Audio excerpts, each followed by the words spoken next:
Olá a todos, que a paz do Senhor Jesus esteja em seus corações, na sua vida, na sua família. Hoje eu quero compartilhar sobre o ministério do Espírito Santo. Quando Deus mudou de aliança, Deus mudou a forma de tratar. Na antiga aliança era de um jeito e na nova é de outro. É isso que eu quero compartilhar com vocês agora. Na nova aliança, o estabelecimento desta mudança. Romanos 7,6. Mas agora fomos libertos da lei, havendo morrido para aquilo que nos aprisionava, a lei nos aprisionava, para servirmos de acordo com a nova ministração do Espírito, e não conforme a velha forma da lei. É novo. Na nova versão transformadora, que está aqui embaixo. Agora, porém, fomos libertos da lei, pois morremos para ela e já não estamos presos a seu poder. Podemos servir a Deus não de maneira antiga, obedecendo à letra da lei, mas de maneira nova, vivendo no Espírito. Então Deus, na nova aliança, Ele enviou o seu Espírito para nós segui-lo. E olha que bonito que Paulo fala aqui nessa passagem, olha que edificante. Né? Segundo aos Coríntios 3, do 7 ao 9. Com letras sob pedra foi gravado o ministério que trouxe a morte. No entanto, esse ministério veio com tamanha glória que os filhos de Israel não conseguiam sequer fixar os olhos na face de Moisés. Por causa do resplendor do seu rosto, mesmo que esse brilho estivesse se desvanecendo. Agora, olha a pergunta que Paulo faz. Não será o ministério do Espírito muito mais glorioso? Ora, se o ministério que trouxe a condenação era glorioso, quanto mais ainda será o ministério que produz justificação, que nos torna justos diante de Deus. O ministério que apontava os seus erros, os seus defeitos, as suas falhas, que te deixava com culpa. Ele veio com glória, com tamanha glória, que ninguém conseguia olhar nem para o rosto de Moisés, apesar dessa glória ir diminuindo. E Paulo pergunta, não será o ministério do Espírito muito mais glorioso? Não será um ministério que traz a justificação muito maior e melhor do que o ministério que trouxe a condenação? É claro que sim. Né? Então, é debaixo desse novo ministério, deste novo plano de Deus para as nossas vidas que nós estamos vivendo hoje. E é sobre ele que nós queremos conversar. A palavra ministério que está aqui relacionada nessa passagem, eu fui pesquisar no grego, ela é diaconia. É exatamente isso, junto à palavra diácono, é servir. Né? A ajuda, o serviço que o Espírito Santo coloca na vida do cristão, do novo nascido de novo em Cristo, é diaconia. E é disso que nós queremos falar, porque é esse ministério que vai nos dar crescimento, que vai nos dar amadurecimento, que vai nos fazer conhecer mais a Jesus Cristo. A antiga lei, né? Deus gravou em pedras os seus mandamentos e entregou a Moisés. Então, o povo de Israel, ele tinha que usar o conhecimento do bem e do mal para ler, interpretar e colocar em prática. Até hoje o povo judeu faz isso com a Torá. Eles fazem interpretações muito profundas em relação à Torá, através do conhecimento do bem e do mal. Mas na nova aliança, isto foi cancelado. E Deus enviou o seu Espírito, o Espírito Santo, na nova aliança, para morar dentro de nós. E o Espírito Santo morando dentro de nós, ele vai nos levar, ele vai nos guiar. Jesus falou assim, aquele que crê em mim, rios de água viva fluirão dessa pessoa.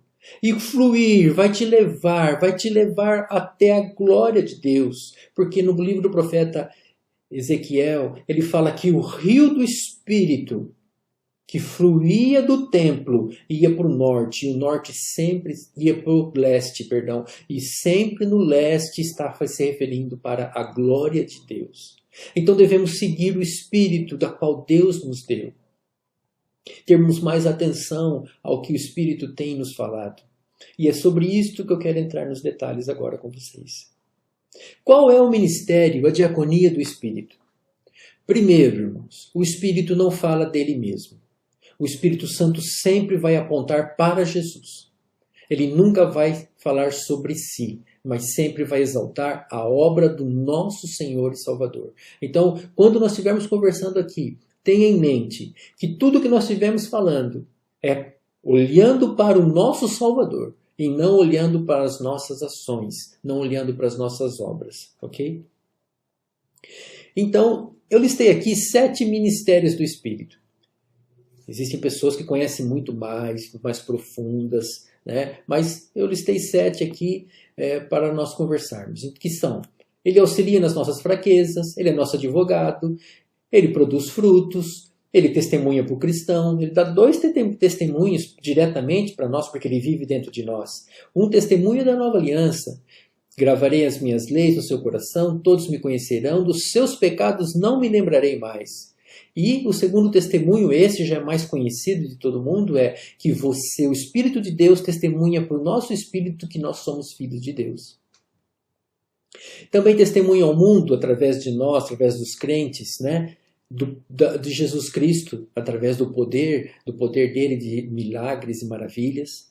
Convence o homem, né, do pecado, da justiça e do juízo, ok? Do pecado é o mundo, da justiça somos os cristãos, do juízo também são os cristãos, e ensina e nos faz lembrar. Na aula de hoje nós vamos falar sobre auxílio em nossas fraquezas e advogado, ok? As outras aulas, os outros tópicos vamos falar em outra aula, tá bom? Então, vamos lá. Auxilie em nossas fraquezas. Do mesmo modo, o Espírito nos auxilia em nossas fraquezas. Assim que está escrito no versículo 26 do capítulo 8 de Romanos. Porque não sabemos orar. No entanto, o próprio Espírito intercede por nós com gemidos inexprimíveis, por meio de palavras. Então, eu vou dividir aqui essa interpretação. Primeiro eu vou separar aqui. Ele auxilia nossas fraquezas, de uma maneira geral. E depois nós vamos falar sobre porque nós não sabemos orar como convém. Então, vamos definir fraqueza. A palavra no grego fraqueza, que está usando aqui nesse versículo, ela vem de asteneia. Asteneia tem um sentido assim, uma pessoa sem força. Outra, doença. Então, estou falando de doença. E terceiro, está falando de alguém que se torna dependente de algo, indevidamente. Né? Então ela está falando, você não tem força para superar um obstáculo, alguma situação. Você está doente, a doença é uma fraqueza, o Espírito nos auxilia. E você se tornou dependente involuntariamente de algo e aconteceu com você. Você não consegue se livrar mais dessa dependência. Então, quando reunindo tudo isto, eu queria fazer uma única definição. Né? Uma única definição que está baseada no seguinte. Fraqueza é nossa incapacidade de produzir resultados que agradam a Deus, óbvio, e que nos paralisa. Tá? Então, a partir de agora, eu quero usar essa definição até o final desta aula. Tá bom? Então, vamos seguir. Qual é a principal fraqueza das pessoas que nascem de novo? Jesus veio, morreu na cruz, nós o recebemos, nossos pecados foram perdoados, nosso espírito foi ressuscitado, porque nós nascemos de novo, nós somos ressuscitados, e nós continuamos a nossa vida, ok? Então, qual que é a nossa principal fraqueza? A carne. Jesus Cristo falou assim, na verdade, o espírito está pronto, mas a carne é fraca. Né? E o apóstolo Paulo escreveu também, pois não compreendo o meu modo de agir, porquanto o que quero, isso não pratico. Entretanto, o que eu não quero, isso me entrego a fazer. Né? Nesse sentido, não sou mais eu que determina o meu agir, mas sim o pecado que habita em mim. Miserável homem que sou, quem me libertará do corpo desta morte? Observe que Paulo perguntou quem, ou seja, outra pessoa. Fora dele. Se Paulo tivesse escrito o que me livrará, poderia ser o que poderia ser a meditação, poderia ser um trabalho desse ou daquele, mas não é o que. Aqui está falando quem me livrará, ou seja, quem pode me auxiliar. Vamos responder isso daqui a pouco. E nesse contexto, o que significa carne? Tá? Então, carne, vamos contextualizar, se você pode pegar aqui em Gálatas capítulo 5, 19 e 21, e 1 aos Coríntios 2, 16, no Gálatas 5, 19 e 21, ela vai estar mais detalhado, e em 1 aos Coríntios vai estar sintetizado. Tá? Então nós estamos falando de vícios, bebida, fumo, dependência química, doenças, medo, pânico, depressão. Muitas pessoas cristãs têm depressão, pornografia, comportamentos destrutivos de inveja, egoísmo, ciúmes, ira, idolatria, ganância. Então, tudo isso está relacionado com a carne. E tudo isso, e como nós estamos na carne, ou seja, estamos nesse corpo, esse corpo, nós estamos com o espírito ressuscitado, mas vivendo num corpo falido. Esta é a única parte que falta da nossa redenção, é o Senhor nos dar um novo corpo, ok? Então nós carregamos em maior ou menor intensidade essas circunstâncias. Cada um tem, né? Cada um é atraído e tentado pelaquilo que mais gosta, vamos dizer assim. E o que coloca pressão em cima desta carne? O que coloca pressão em cima da nossa vida? Falando isso agora no mundo cristão, né? Muitos podem pensar que é o pecado, mas não é, né? O que coloca pressão é, quando lemos a Bíblia e não sabemos como colocar em prática, nós colocamos pressão sobre a nossa vida, né? Somos cobrados e quando não conseguimos praticar algo, nós nos condenamos. Nós colocamos pressão sobre a nossa vida. Eu vou dar um exemplo do que eu quero dizer para vocês. Olha os exemplos que eu quero dizer. De forma alguma, nós que morremos para o pecado, como seria possível desejar viver sob o seu jugo? Ok, eu não desejo viver mesmo, né? Assim, desta mesma maneira, considerai mortos para o pecado. Eu vou me considerar morto para os pecados, mas eu tenho sentimentos que me levam a pecar. Eu tenho situações que me levam a pecar. Então, o que eu faço quando eu leio isso? Considerai mortos para o pecado. O que eu faço? Né? Portanto, não permitais que o pecado domine o vosso corpo mortal, forçando-vos a obedecer suas vontades. Eu não quero permitir, mas ele não me obedece. O que eu faço então? Né? Então, quando eu leio isso, e isto é correto, isso nós temos que buscar e praticar. Quando eu leio isso, e eu não encontro o caminho para poder realizar essas coisas, isso coloca pressão dentro da gente, em cima de nós. Se esses versículos forem mal interpretados, forem mal ensinados, as pessoas vão ficar longe de Jesus. É nestas horas que nós sentimos as nossas fraquezas, né? E vamos conversar sobre. O ensino religioso, né? Quando se fala de religião, cristianismo não é religião. Cristianismo, nós seguimos a Cristo, uma pessoa viva. Ele está vivo, ele é presente aqui. Cristianismo não é uma religião, faça isso, faça aquilo outro. Nós seguimos uma pessoa, nós seguimos um líder vivo, né? Então, o ensino religioso diz assim, se converta, deixe o seu pecado e o Senhor Jesus te encherá, né? Te encherá com o seu espírito. Ou, você está na igreja há tanto tempo e ainda não se converteu, deixe o seu pecado ou você irá para o inferno. Às vezes, você não foi batizado com o Espírito Santo porque você está em pecado. Você pecou e caiu da graça, por isso Deus não pode te abençoar. Gente, se o meu esforço fosse suficiente para que me livrar do meu pecado, eu não precisaria de Jesus. Bastava que Deus falasse, filho, diga para o povo para eles se esforçarem. Então, este tipo de ensinamento, quando chega na nossa vida, quando chega aos nossos ouvidos, isso não nos ajuda. Isso, na verdade, coloca mais pressão na nós. Imagine uma pessoa que está viciada e ouve um ensinamento desse. Ele vai se sentir mais pressionado. Como que eu vou atender essas coisas? Né? Ele vai se sentir assim, parece que ele que não quer. As pessoas querem, mas elas não conseguem. Né? Então, nós queremos nos libertar, nos limpar, para depois receber. E nisso, eu quero fazer uma ponderação, quero fazer uma pergunta para os irmãos. Pensem. O que vem primeiro, irmão? Você mata a carne para receber o Espírito? Ou você recebe o Espírito para matar a carne? Qual dessas duas coisas tem que acontecer primeiro na nossa vida? Então, o Paulo explica, né, a sua carta aos Romanos. Porquanto, se viverdes de acordo com a carne, certamente morrereis. É verdade. Certo? No entanto, se pelo Espírito fizerdes morrer os atos do corpo, vivereis. Ora, se ele fala, se pelo Espírito fizerdes morrer, significa que se eu não tiver o Espírito, eu não consigo fazer morrer. Então, necessariamente, eu preciso receber o Espírito Santo na minha vida para poder fazer morrer os atos e as fraquezas que a carne tem. Então, Paulo, respondendo à pergunta de Paulo, miserável homem que sou, quem me libertará do corpo dessa morte? O Espírito. É o Espírito que vai nos dar força para nos libertar disto. Então não tem sentido dizer que uma pessoa que pecou, ela não vai conseguir ser cheia do Espírito Santo. Porque se ela não for conseguir ser cheia do Espírito Santo, ela nunca vai se libertar das suas fraquezas. Porque é através do Espírito, se pelo Espírito fizerdes morrer os atos do corpo. Então eu preciso ter o Espírito. Então, você recebe o Espírito e pelo Espírito você anula, mata as suas fraquezas. E o que significa isso na prática?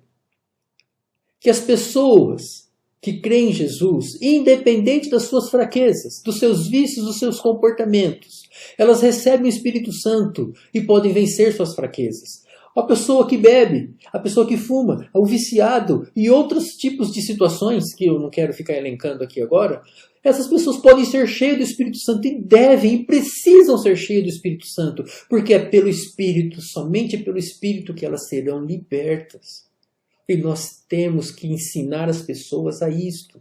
Nós temos que dizer a elas que elas podem ser cheias do Espírito Santo, que o Espírito Santo não as condena.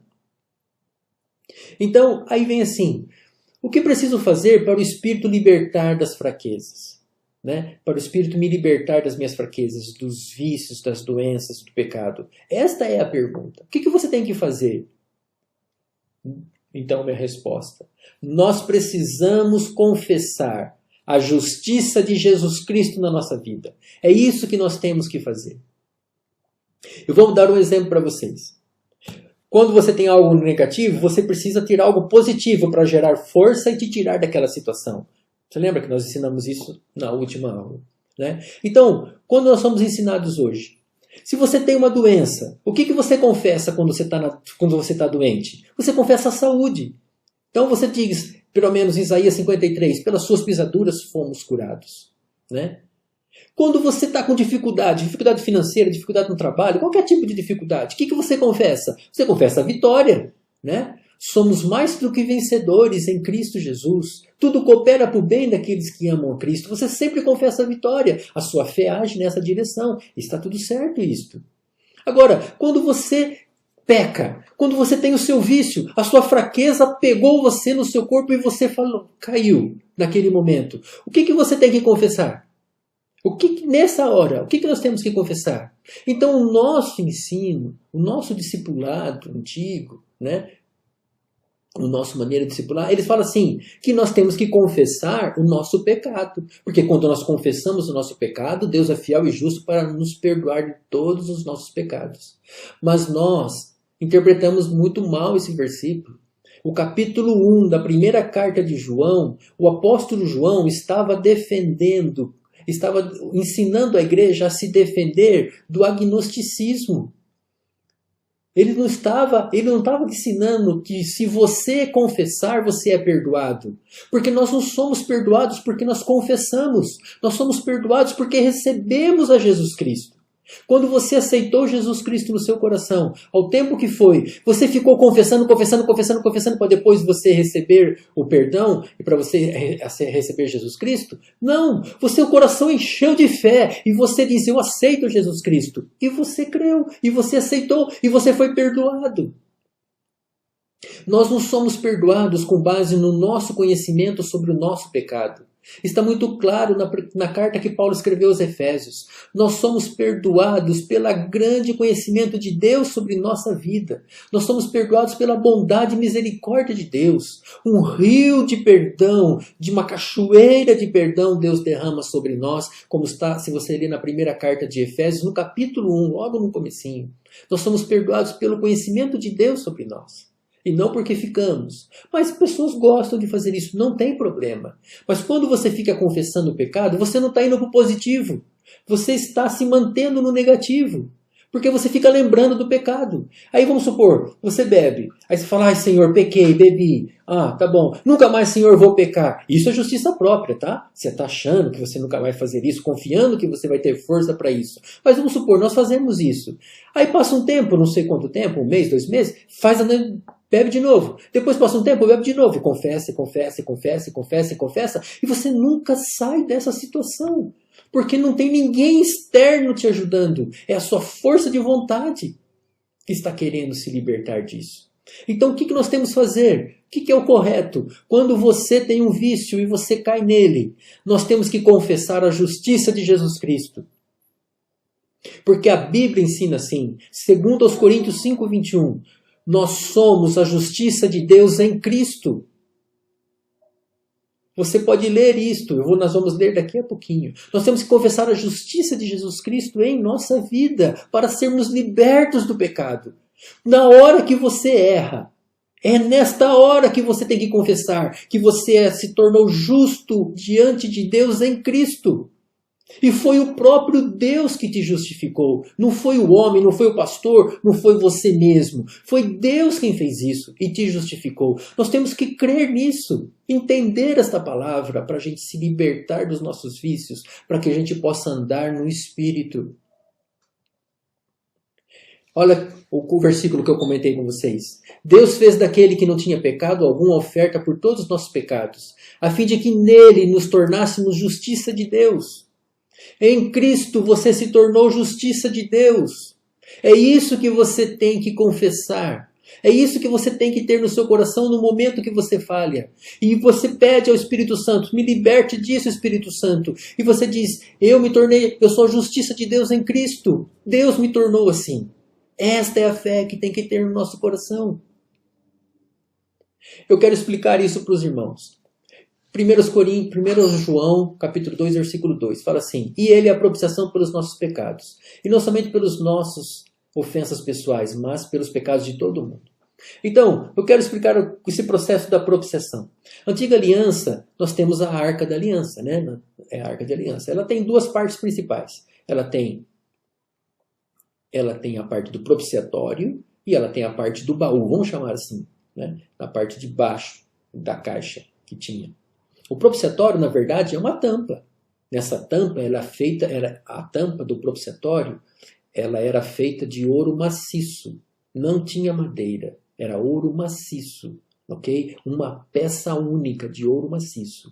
E a parte do baú, ela era madeira de acácia, que representa a humanidade, revestida de ouro, que representa a glória de Deus, ok? Mas a tampa, que representa o nosso Senhor Jesus Cristo, ela era de ouro maciço, tá bom? Então a tampa era o propiciatório e o baú era onde se colocava os objetos, né? O que tinha dentro dele? Nós tínhamos três coisas: o maná, nós temos a vara de Arão e nós temos a lei, ok? O maná representa o pecado do homem contra o sustento de Deus, contra a provisão de Deus. A vara de Arão representa o pecado do homem contra a liderança de Deus. As tábuas da lei representam o pecado do homem contra a moralidade, contra o que Deus deseja de bom para o homem. Tudo isso estava dentro do baú. E o que o Senhor fez? Coloca dentro do baú e cobre com um propiciatório. E em cima do propiciatório, uma vez por ano, o sacerdote entrava lá e fazia aspersão para perdão do povo. Então Deus, que pode ver todas as coisas e conhece tudo, que enxerga através de tudo, quando Deus via o sangue que estava sobre o propiciatório, os olhos de Deus paravam. Os olhos de Deus não adentravam o que estava dentro, embaixo do propiciatório, porque ele parava, porque a misericórdia triunfa no juízo. E ele não condenava aquelas pessoas, porque lembrava do sacrifício do seu filho. E nisto João está dizendo que Jesus Cristo é a nossa propiciação, que é o ato de fazer e que se faz em cima do propiciatório. Que Jesus Cristo é nosso propiciatório. Basicamente, nossos pecados estão aqui. E Jesus Cristo nos cobriu com o seu sangue, perdoando todos os nossos pecados. Este é o conceito da propiciação. Sobre a sua vida tem o sangue de Jesus Cristo, que está cobrindo você de todos os seus pecados. E agora, quando nós erramos, nosso pensamento fica confuso, né? Eu errei, e começa a vir muitas acusações contra a gente. Então Paulo escreveu aos Coríntios, no capítulo 10, na segunda carta aos Coríntios, fala assim, ó, levando cativo todo o pensamento à obediência de Cristo. Tem Bíblias que tem a versão assim, levando cativo todo o pensamento a obedecer a Cristo. Não é isso. Ele está falando, levando cativo o pensamento para a obediência de Cristo. O que ele quer dizer com isso? Porque em Romanos ele escreveu assim, porque, como pela desobediência de um homem muitos se tornaram pecadores, assim também, por meio da obediência de um homem, muitos se tornarão justos. Então Paulo fala assim, quando você erra, pegue o seu pensamento e leve até a obediência de Cristo, porque pela obediência de Cristo, de um homem, nós nos tornamos justos. Você não se tornou justo pelo que você faz. Você se torna justo pela obediência do nosso Senhor Jesus Cristo. E o ministério do Espírito vem destacar isso. Esse é o ministério que o Espírito Santo vem nos destacar, nos ensinar, porque é isso que vai nos dar a vitória. Por que, irmãos, confessar a justiça de Cristo? Aqui está incorreto. Por que confessar a justiça do nosso Senhor Jesus Cristo? Pelo seguinte, para que, assim como o pecado reinou na morte, assim também reine a graça pela justiça, para outorgar vida eterna por intermédio de Jesus Cristo, nosso Senhor.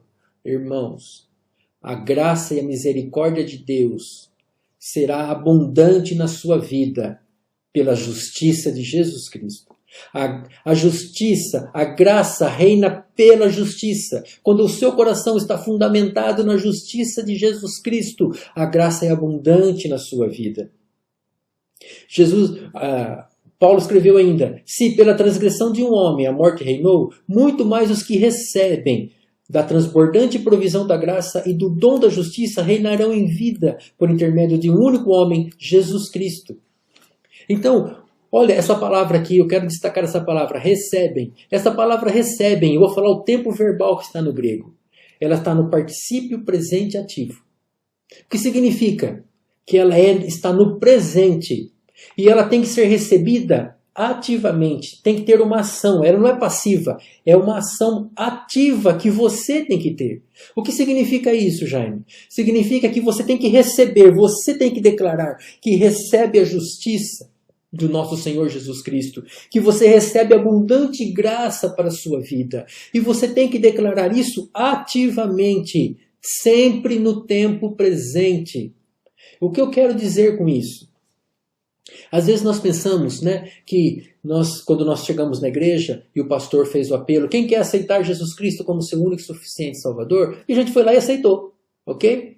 E ali, a partir dali, nós pensamos que tudo já ocorre naturalmente na nossa vida. Não é isso que esse versículo está falando. Esse versículo está falando, os que recebem e continuam recebendo ativamente da provisão da graça e o dom da justiça, esses vão reinar. É isso que ele está falando, está no presente. Então no dia de hoje, você deve declarar, eu recebo do Senhor Jesus Cristo abundante graça nesse dia. Eu recebo do Senhor Jesus Cristo a sua justiça e a graça vai reinar na minha vida. Nós temos que fazer isso, essa oração, diariamente, para receber e a graça fluir na nossa vida. Porque Deus opera quando nós declaramos. Jesus disse assim, buscai assim em primeiro lugar o reino de Deus e a sua justiça. Justiça é um dom, é um presente. E todas essas coisas serão acrescentadas. Sabe o que significa todas essas coisas? Antes, Jesus falou assim, não se preocupeis com o que vestir, com o que beber, com o que comer, com onde vocês vão morar. Porque o vosso Pai Celestial sabe de tudo que vocês precisam. Mas buscai em primeiro lugar o reino de Deus e a sua justiça. Para que em todas as coisas que você precisa, elas vão ser acrescentadas na sua vida. Naturalmente, elas vão ser acrescentadas. Hoje nós usamos a nossa fé, nós aprendemos a usar a nossa fé, a declarar. Por exemplo, você quer um carro novo, eu declaro que o Senhor vai me dar um carro novo. Você quer uma casa, eu declaro que o Senhor vai me dar uma casa. Você usa a sua fé para declarar. Nada errado, pode fazer isso. Mas a Bíblia ensina, use a sua fé para declarar que você é justo diante de Deus. E todas as coisas vão ser acrescentadas na sua vida. Porque a graça e a bondade de Deus reina pela justiça do nosso Senhor Jesus Cristo. E justiça é um presente que Ele te dá de graça. Eu quero ensinar isto, muito importante, medita nisso. A Bíblia fala assim, porque com o coração se crê para a justiça, e com a boca se faz confissão para a salvação. Então, acompanhe o raciocínio. A sua boca, né, nós temos declarado isso, nós decoramos versículos, nós lemos a Bíblia, nós falamos, né? Então, com a nossa boca, quando nós passamos por determinadas situações, nós declaramos, né? Eu declaro a cura, eu declaro a provisão de Deus, eu declaro isso, nós fazemos isso. E está certo, irmãos, está certo isso. Certo? O que eu quero destacar é o seguinte, se você declara com a sua boca, mas se o seu coração, se no seu coração, no seu íntimo, e só você vai poder saber isso, se no seu coração você tem culpa, se você sente falha, se você sente que você está devendo algo para Deus, a palavra que você declarar, ela não vai ter ação nenhuma na sua vida, porque o seu coração não está alinhado com a sua boca. Você só está falando como o papagaio fala, mas é do coração que vem a fé, e aí a boca declara o que está lá no seu coração. Mas se você declara uma palavra para você, uma palavra de Deus para você, e o seu coração está firmado na justiça de Jesus Cristo, ou seja, você recebe por causa de Jesus, pela justiça dele, não por você, a palavra de Deus não voltará vazia na sua vida. Ela vai cumprir aquilo da qual você está declarando, porque isto é fé. Isto é que é fé. Você declara baseado com seu coração firme na justiça do nosso Senhor e Salvador Jesus Cristo, independente da sua situação, independente das suas condições. E o que bloqueia, irmãos? O que bloqueia e paralisa a nossa vida no Espírito? Simples. Culpa e condenação. O que é condenação? Condenação é uma sentença, é um juízo, uma atribuição de culpa sobre alguém que fez algo errado e que precisa ser punido. Uma condenação é uma sentença. Você está punido por isso, né? Então a pessoa fica empoderada ao fracasso. Mas a Bíblia fala, portanto, agora, está falando agora, não é no futuro, não é lá no céu, agora não há nenhuma condenação para os que estão em Cristo Jesus. O que significa isso? Não há condenação, não há juízo, não há culpa contra a pessoa que nasceu de novo. Jesus, com a pessoa que nasceu de novo em Cristo, mesmo que seu comportamento não esteja adequado, porque você se tornou justo diante de Deus em Cristo e não pela sua conduta. Porque a condenação, o juízo do pecado já foi executado em cima de Jesus. É a lei da dupla punição. Se o seu pecado foi punido em Jesus Cristo na cruz do Calvário, Deus não pode punir você por esses pecados. Porque é como se fosse condenando duas vezes. E Deus é justo. E foi Deus quem te justificou desta forma. O mesmo crime não pode ser condenado duas vezes, e o mesmo pecado não pode ser condenado duas vezes. Então, por isso que se você crê que os seus pecados foram condenados em Jesus, Deus o torna justo. Então não pode existir mais condenação sobre a sua vida. O que significa isso? A carne, o diabo, o mundo, os vícios, doença, dor, pobreza ou qualquer outra situação que Jesus tenha morrido por você, não pode mais te condenar, não pode mais estar sobre a sua vida. Quando você se sente condenado, sua vida espiritual para, porque você não age por fé, mas pelo que você faz, pelas suas obras. Eu vou dar um exemplo dessa situação. Romanos 9:30. Os gentios que não procuravam justiça receberam uma justiça que vem da fé. Entretanto, Israel, que buscava uma lei que trouxesse justiça, não recebeu. Por que Israel não recebeu? Porque não buscava pela fé, mas como por meio de obras. E eles tropeçaram na pedra de tropeço. Quem é a pedra de tropeço? Muitos vão responder Jesus. Mas nesse sentido, a pedra de tropeço não é especificamente Jesus, mas é a justiça de Jesus Cristo. Porque a justiça de Jesus Cristo torna o mais vil pecador justo diante de Deus. E para quem trabalha com obras, isso não tem sentido. Isso é um escândalo. Mas Deus colocou a justiça de Jesus Cristo sobre todas as pessoas que creem em Jesus. Esta é a vontade do Pai. E como você cancela a culpa e a condenação na sua vida? Pela fé. Olha que fala. Concluímos, portanto, que o ser humano é justificado pela fé, independente da obediência à lei. E eu quero explicar esse versículo aqui para vocês. Nós conhecemos bastante esse versículo, né? Em Filipenses 2,10 fala assim: para que o nome de Jesus se dobre todo o joelho, dos que estão nos céus, na terra e debaixo da terra. E diz: e toda língua confesse que Jesus Cristo é Senhor, para a glória de Deus Pai. Irmão, pergunto para você: o que significa dizer que Jesus Cristo é o Senhor? Ele é Senhor de tudo, Jaime. Ele é Senhor, Ele manda em tudo, né? É uma interpretação? Pode ser. Mas quando um judeu lia este versículo que Paulo escreveu, o judeu fazia ligação diretamente com as leis, com os profetas.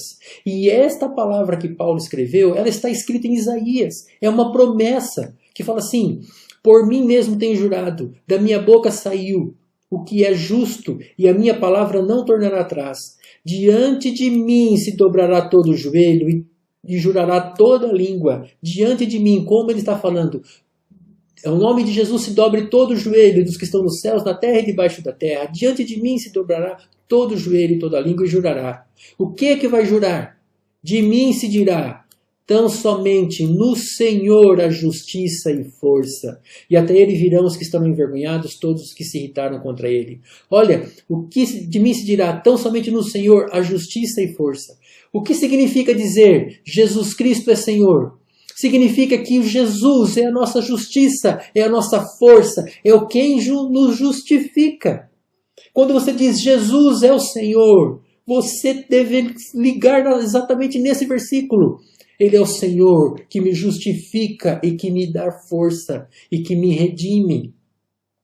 E finaliza: mas no Senhor serão declarados justos todos os descendentes de Israel e nele se gloriará.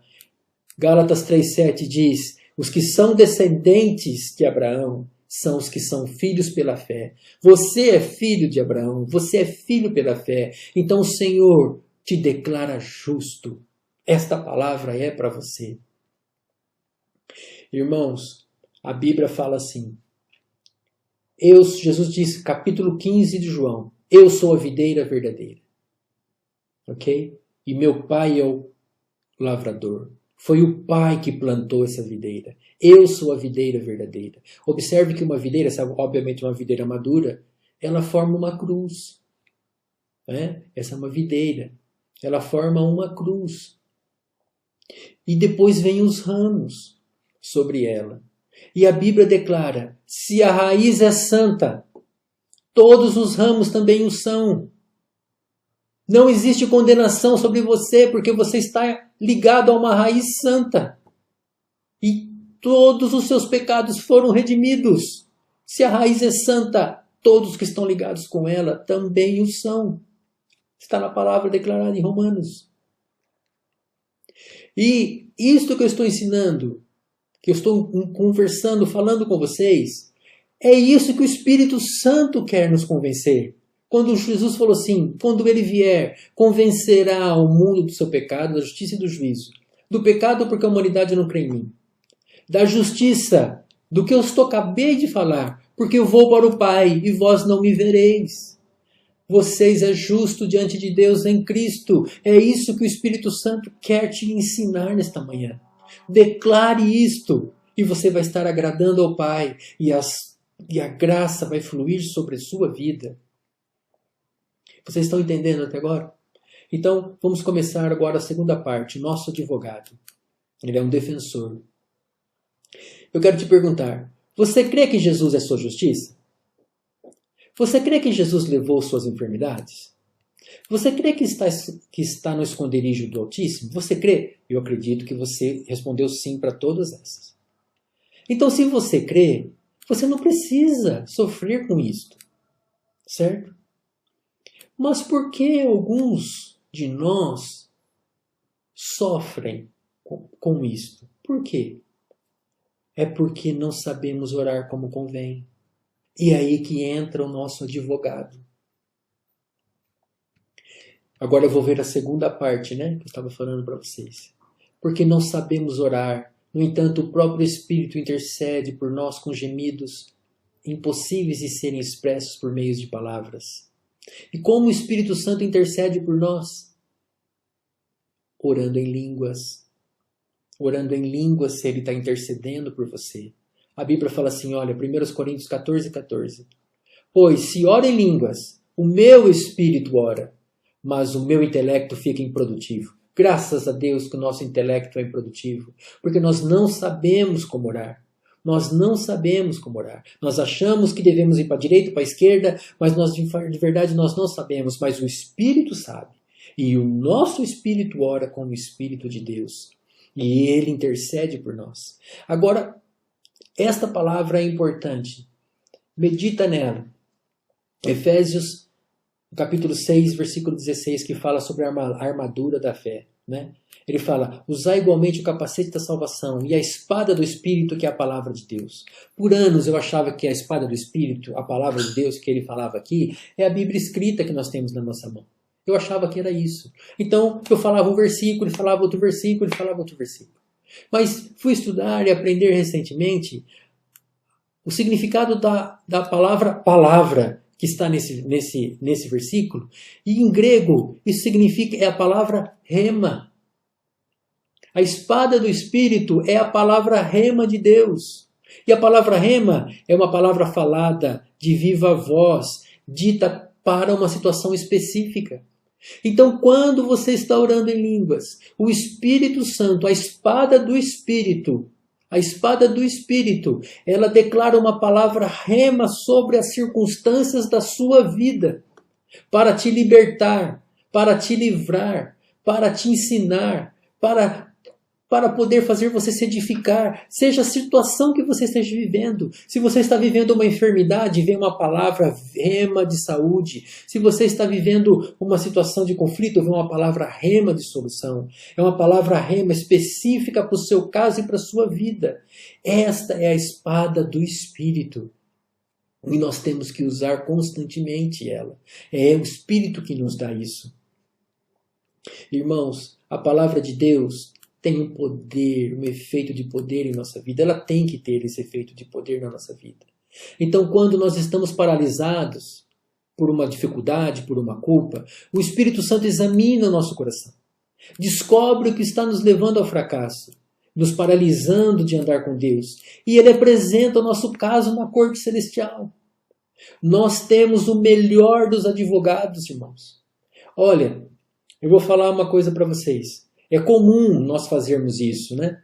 Nós falamos assim, irmão, ore por mim. Vou lá pedir para o pastor orar por mim. Nada contra, peça. Mas vou pedir para o pastor orar. Vou pedir, irmão, você ore por mim. Me coloque nessa corrente, correga naquilo, faz isso, faça aquilo.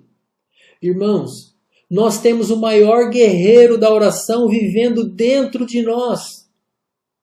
Nós temos o maior guerreiro da oração ao nosso lado para nos ajudar. Ele conhece todas as leis de Deus. Ele conhece tudo que Jesus fez. Ele tem as palavras certas para interceder por você e para dar poder para libertar você de todas as suas circunstâncias. Então, quando você estiver passando por uma situação difícil, recorra ao Espírito Santo, o seu ajudador, que está dentro de você, para orar por você, para interceder por você diante do trono da graça, para você receber graça em tempo oportuno. É o Espírito Santo que faz isso. Não sou contra pedir oração para o A, para o B, para o C. Não, faça isso. A Bíblia ensina, devemos orar uns pelos outros. Mas eu quero somente destacar agora que o Espírito Santo é maior do que todos e ele está dentro de você. Ele intercede por você. Ele conhece tudo sobre você e tudo sobre a lei de Deus e sabe o que está passando. Peça a Ele. Vá orar com Ele. E você vai receber uma palavra de vitória. Irmãos, fraqueza é quando sabemos tudo da Bíblia, do Gênesis ao Apocalipse, mas a verdade não opera em nós. É quando a palavra não tem ação prática na nossa vida. Isto é fraqueza. Mas Deus não te condena por isso. Ele envia o Espírito Santo para te ajudar. E é por isso que eu estou comentando, fazendo esses comentários com você. Permita que o Espírito Santo flua na sua vida, diminua o conhecimento do bem e do mal na sua vida e aumente a influência do Espírito Santo em sua vida. Através da oração, através da comunhão com Ele, através da leitura da palavra. E principalmente, o primeiro passo que você deve dar para que o Espírito opere na sua vida, para que a graça flua na sua vida, é se convencer da justiça de Jesus Cristo em sua vida. Confesse a justiça de Jesus Cristo em sua vida. Você é a justiça de Deus em Cristo. Ou você se tornou justo diante de Deus em Cristo. Não esqueça disso. Não esqueça de confessar. Não esqueça de receber, Romanos 5,17. Aqueles que recebem o dom da justiça e recebem abundante graça vão reinar. Receba todo dia. Receba. Quando você estiver fracassando, confesse a justiça de Jesus Cristo. Leve seu pensamento até a obediência de Jesus Cristo. Se você sentiu que fez algo errado, o Senhor é contigo e Ele está aqui para se limpar.